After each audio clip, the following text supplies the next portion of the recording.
You better think about what you're saying. You better think about the consequences of your actions. Oh, shut up, woman. You better think. Salut à toutes et à toutes et à toutes et à toutes et à tous, c'est Anarchiken. On se retrouve aujourd'hui pour le deuxième épisode de No Running Corridors. Je m'arrête juste 2 secondes ici pour vous remercier beaucoup de l'accueil que vous avez réservé au premier épisode. Ça m'a vraiment beaucoup touché et ça a vraiment beaucoup touché Léonard aussi. Léonard, si tu veux dire quelque chose? Oui, merci Anarchiked. C'était vraiment super sympa de votre part, vous avez partagé la vidéo de partout, franchement c'était top. Faites pareil pour celui-ci, voire même plus. Ouais, enfin bon, on va pas trop leur en demander non plus. Bref, le film dont on va parler aujourd'hui est un film qui me tient particulièrement à cœur. Non, ce n'est pas mon film préféré, c'est... Ah, c'est un film que tu regardais quand tu étais gosse. Non, je l'ai découvert assez tardivement en fait. Et si tu veux, c'est un petit peu le film qui m'a donné envie de faire des critiques cinéma sur internet.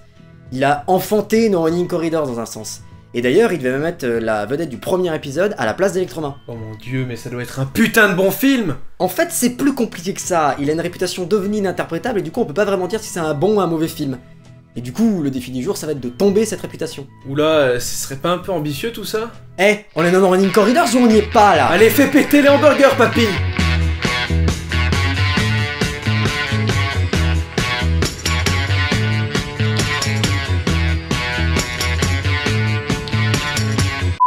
Beyond the Black Rainbow est un long métrage de science-fiction canadien à tendance expérimentale qui n'est jamais sorti en France, uniquement aux États-Unis, au Canada et dans quelques pays d'Amérique latine. Diffusé à partir du 3 décembre 2010, soit la même année que mon film préféré, oui je vous le remontre, et 3 ans après Electroma, il est né de l'imaginaire du Canadien Panos Cosmatos dont c'est la première réalisation.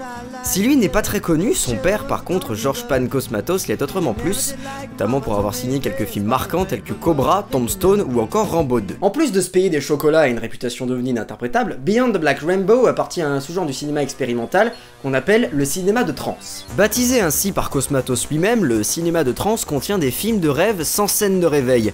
D'ordinaire on les connaît dédaléens, bizarres, voire carrément dérangeants, avec une narration bâtarde dopée aux symboles et aux métaphores, à tel point parfois qu'ils en deviennent parfaitement incompréhensibles. Mais c'est pas vraiment un défaut en soi en fait, parce qu'avec ça, on peut favoriser une approche plus atmosphérique du scénario et donc le spectateur est plus touché par ce dernier. Moi-même j'ai essayé d'en réaliser un de film de trance, il s'appelle Dans la veine d'arc-en-ciel, et vous pouvez le trouver sur la chaîne YouTube, désolé pour la pub gratuite. Étant donné le caractère assez perché de Beyond the Black Rainbow, je vais essayer de vous raconter ses points d'intrigue en essayant de faire au plus simple. C'est parti? C'est parti! Beyond the Black Rainbow installe les bases de son univers dans ce qui s'appelle un complexe scientifique fondé dans les années 60 par le docteur Mercurio Arboria. Paysage à la fois ultra-moderne et décadent, y sont réalisées diverses études comportementales et spirituelles, le but étant d'élever l'humain à une conscience supérieure grâce au pouvoir de la technologie, mais aussi de faire entrer l'humanité tout entière dans une nouvelle ère de bonheur et d'illumination. Film d'anticipation, expérience nébuleuse, Beyond the Black Rainbow s'annonce comme un huis clos terrifiant qui nous propulse dans la noirceur de ses couloirs, introduisant là des thèmes qui sont chers à la science-fiction classique. En 1983, alors que Mercurio Arboria est souffrant, il confie ses travaux à son protégé, le docteur Barry Nile. Le docteur Barry Nile est un personnage extrêmement charismatique parce que froid et calme en plus d'être très intelligent. Il fait partie de ceux qui parlent doucement, lentement, distinctement, et à qui l'on ne refuse rien. Inspirant donc le respect dans les couloirs de l'Institut, il est interprété par l'acteur Michael Rogers, que vous avez déjà peut-être aperçu sous le costume de Koichi dans la web-série Mortal Kombat Legacy, ou encore dans l'excellente série de science-fiction Fringe dont la réputation n'est plus à faire. Il a également joué des seconds rôles dans un paquet de programmes télévisuels très connus, tels que The X-Files, Stargate SG-1, ou encore Continuum pour ne pas les citer. Bon ok, tout ça c'est très joli, chapeau bas, mais il sert à quoi ce personnage? Eh bien, si tu veux, Barry Nile est en charge du suivi psychologique d'Elena, une adolescente interprétée par une illustre inconnue, à travers des séances de thérapie régulières qui prennent ici la forme d'interrogatoires. De par le fait, la jolie brune est dotée d'étranges capacités cognitives qui intéressent beaucoup l'Institut Arboria et dont elle se sert pour communiquer avec son personnel. La nuit, elle est enfermée dans une salle entièrement blanche, avec très peu de mobilier, un lit, une télévision pour éviter qu'elle ne s'ennuie, tout contact avec le monde extérieur lui est interdit pour des raisons de sécurité. Régulièrement, elle demande à voir son père, mais à chaque fois, on lui répond en parlant de sa mère. Oh, tant de suspense. Je suis subjugué. Ça me subjugue. C'est subjugant. Ouais bah en attendant, la mère d'Elena on ne la voit que dans des flashbacks ou des photographies, donc ça mérite d'être souligné. Mais on apprend bien vite qu'elle est l'épouse du docteur Arboria, je vous laisse donc en déduire ce que vous avez à déduire. Toujours est-il que cela éclaire un point. Elena est baignée depuis toute petite dans ce milieu scientifique où tous les êtres qu'elle côtoie se prennent pour Dieu. Alors bon, il n'est pas réellement question de religion ou de croyance dans le film, ne vous méprenez pas, mais régulièrement est abordé un thème qui en ce sens tend à approcher ces deux notions et à leur conférer une certaine profondeur, j'ai nommé la transcendance. La transcendance de Barry Nile se déroule de manière assez graphique dans une séquence hommage au clair-obscur d'Electroma, comme l'a avoué Norm Lee, le directeur photo du film.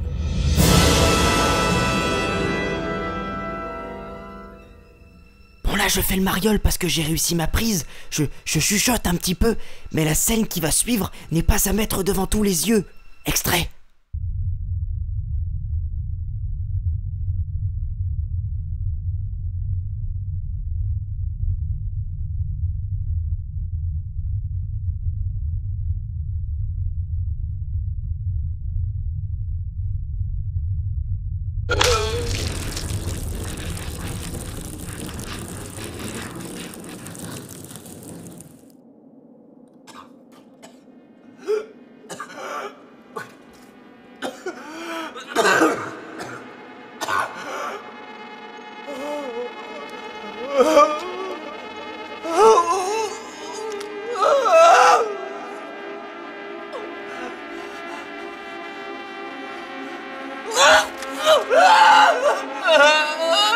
Dans sa globalité, cette séquence n'est pas à mettre devant tous les yeux, je vous l'accorde, mais bon, on sait tous que vous regardez cette vidéo majeure et lucide, en tout cas je l'espère. Eh bien laisse-moi te dire, Adarchipel, que tu espères très mal.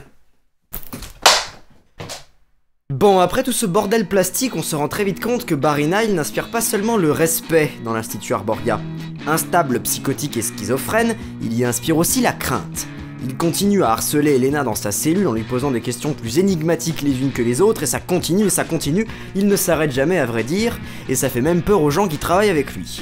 Mais bon, lui ça l'importe peu, hein, tous les moyens sont bons pour remonter le temps et explorer son passé, et puis bien sûr comprendre pourquoi la transcendance l'a rendu fou et n'a pas marché pour lui, en témoigne l'extrait que je vous ai montré précédemment. Comme il n'obtient aucune réponse de la part d'Elena, il décide de rentrer chez lui à bord de sa DeLorean flambant neuve. Quitte à voyager à travers le temps au volant d'une voiture, autant choisir une qui est de la gueule. En banlieue avec sa femme, une femme docile, servile, qui lui accorde une attention toute particulière et veille à ne jamais le froisser. En réalité, cette dernière évolue dans un état de constante stupeur en sa présence, comme si elle était effrayée par sa personne et en même temps fascinée. Comme un peu le spectateur devant le film. Eh bien exactement! Mais c'est d'autant plus bizarre d'être fasciné par un film comme celui-là qu'il est né pendant une thérapie de son réalisateur. Mais qu'est-ce que tu nous chantes là? Ah non mais je déconne pas hein. Panos Cosmatos était vraiment très malade à une période de sa vie. Il avait des problèmes de drogue, d'alcool, sa vie c'était un peu un gouffre sans fond, hein, on va dire ça. Et donc il a commencé une thérapie pour se soigner, pour aller mieux. Et si tu veux, Beyond the Black Rainbow, c'est comme qui dirait le médicament qui lui a sauvé la vie. Ah ouais, quand même. Bon, cette vidéo commence à être un joyeux bordel, donc on va organiser tout ça dans une conclusion. Même les bonnes choses doivent avoir une fin. Alors, le premier constat à faire sur Beyond the Black Rainbow, c'est que nom de Dieu de putain de bordel de merde, il est beau. J'ai jamais vu ça de ma vie, sans déconner. Aux premières secondes, la photographie détonne. Panos Cosmatos l'a voulu très 80s, le film se déroulant en pleine Amérique sous Reagan, incorporant ça et là des effets de style iconiques. Donc fort contraste, surimpression, lumière et couleurs très vivaces, grain imitant la pellicule de 35 mm. A l'instar de la double feature Grindhouse de Robert Rodriguez et Quentin Tarantino, un hommage est ainsi rendu à la série B, aux films d'exploitation popcorn et aux Midnight Movies. L'hommage se fait aussi au travers des décors, l'Institut Arboria se dresse en château gothique hanté, décadent, glacial, stérile même, où s'entrechoquent d'imposantes formes géométriques qui projettent leurs ombres terrifiantes sur des cloisons rouge métal. D'ailleurs, il est intéressant de noter ici que le leitmotiv du film, son symbole le plus récurrent, est une sorte de prisme incandescent dont le personnage principal a le total contrôle, sans pour autant savoir vraiment comment il fonctionne. Et c'est marrant parce que cette phrase à elle seule peut résumer toute l'intrigue du film. Beyond the Black Rainbow, c'est ça, une bande de pseudo-scientifiques qui ne savent manifestement pas où ils mettent les pieds, côtoyant la vie et la mort de très près, ils se perdent dans les couloirs de leur institut, Barry Nile ouvrant la marche. Michael Rogers arrive à épouser sa schizophrénie avec brio, il accepte son mal-être, l'accueille à bras ouverts jusqu'à devenir un animal, un guépard qui rôde dans l'ombre, silencieux, chacun de ses pas étant rythmé au son d'une musique claire et vibrante dans la droite lignée Blade Runnerienne, empruntant aux années 80 ce qu'elles ont de plus péchu et synthétique. Alors il marche en silence, mais ça fait de la musique. Ça choque que moi, hein? Vous là-bas? Bon, je critique, mais pour prouver que je suis sympa, je propose que tu en foutes un extrait hein, sous le prochain paragraphe pour que les gens se fassent... Ouais, voilà, on va faire ça. Vous savez, dans cette vidéo, je n'ai pu vous dire que très peu de ce que je voulais, parce que le film est très dense, et le format de No Running Corridors me force à faire du plus court, et vous m'en voyez désolé. Vous avez encore beaucoup de choses à découvrir et à interpréter à son sujet, mais après vous finirez par vous rendre compte qu'il n'est pas exempt de défauts. Et moi c'est un petit peu ça qui me chagrine à vrai dire. Vous allez pester contre son rythme bâtard et sa lenteur soporifique, à un moment c'est sûr vous allez vous emmerder, c'est obligé. Et de plus le film a une fin assez décevante. Elle se déroule à l'extérieur, aux alentours de l'institut, donc avec le ciel, les arbres, tout ça. Et ça détruit complètement le sentiment de claustrophobie qui a été installé jusque-là, et c'est dommage. Traduction, la fin n'a aucun intérêt. Voilà pourquoi, à mon sens, Beyond the Black Rainbow est condamné à errer sans fin dans l'obscurité, seul, comme une expérience incomprise, un film connu pour les mauvaises raisons et méconnu pour les bonnes, une œuvre inachevée qui fascine et questionne, autant qu'elle choque et rébute. Mais s'il y a bien une chose que découvrir des films de ce genre nous enseigne, c'est que le conventionnel n'est pas le cinéma. Il faut savoir regarder au-delà de ce qu'il peut nous proposer, au-delà de l'arc-en-ciel noir, pour goûter à l'art, à l'hétéroclite, au cinéma, au beau cinéma. Ah ouais, Anarchiked, je crois que tu m'as appris quelque chose aujourd'hui. Tu m'as ouvert les yeux. J'ai appris que le cinéma, c'est pas seulement des robots qui se foutent sur la gueule, ou les vaisseaux spatiaux de l'espace intersidéral, ou même des Mexicains qui s'entretuent. Non, le cinéma c'est aussi des expériences, et c'est peut-être mieux quand c'est des expériences. Alors c'est peut-être pas très bien dit, mais c'est en tout cas dit avec le cœur. C'est tout ce qui compte. Bon, bah puisque je me suis bien comporté, j'ai le droit d'avoir un bon gros burger des familles, s'il te plaît.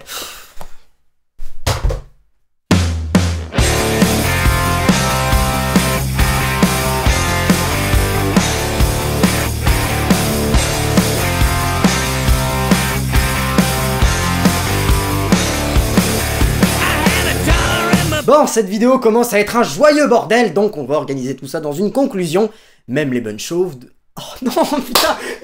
Mais qu'est-ce que j'ai avec les chauves?